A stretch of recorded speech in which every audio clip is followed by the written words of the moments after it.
anong pwedeng gawin ng gobyerno para hindi tayo masyadong maapektuhan itong nangyayari sa Middle East?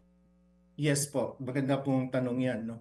Kaya lang siguro ang isasagot ko dyan, medyo parang gas-gas na din kasi lagi naman po ganun yung mensahe, no? Pero siguro hatiin ko to sa dalawa, no? Yung short term at saka yung long term. Ang short term, syempre, kailangan magkaroon tayo ng malinaw na contingency measures kung paano ililikas yung mga manggagawa natin kung sakali man na nag-escalate at lumala yung tension sa Middle East, no?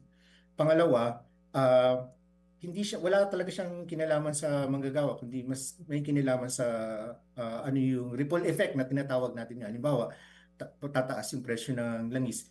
Na kung natatandaan ko ng maayos, no, kahapon parang nagsalita si Pangulong Marcos, no, Jr., sabi niya, ini-encourage niya yung mga tao na humanap ng mga alternatibong source ng, halimbawa, sige mag-commute na lang tayo, di ba, para makapagtipid tayo sa gas, ganun, no?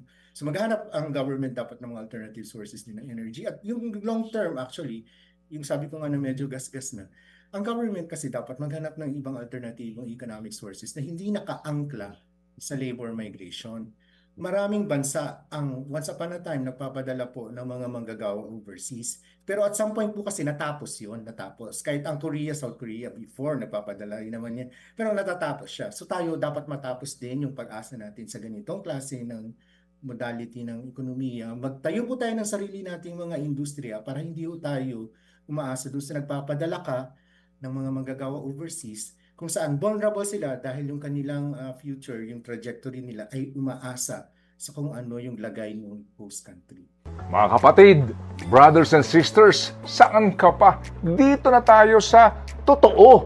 Dito na tayo sa True FM. Mga kapatid, mag-subscribe and follow po kayo sa social media accounts ng True Network PH. Yan po kami, hanapin nyo lang True Network PH, Facebook, Instagram, YouTube, TikTok, and podcast. Mapa Apple or Spotify man yan, mahahanap nyo kami. Lahat ng mga napapanood at napapakinggan nyo po sa programa, nasa social media accounts namin yan. So paano mga kapatid? See you sa social media!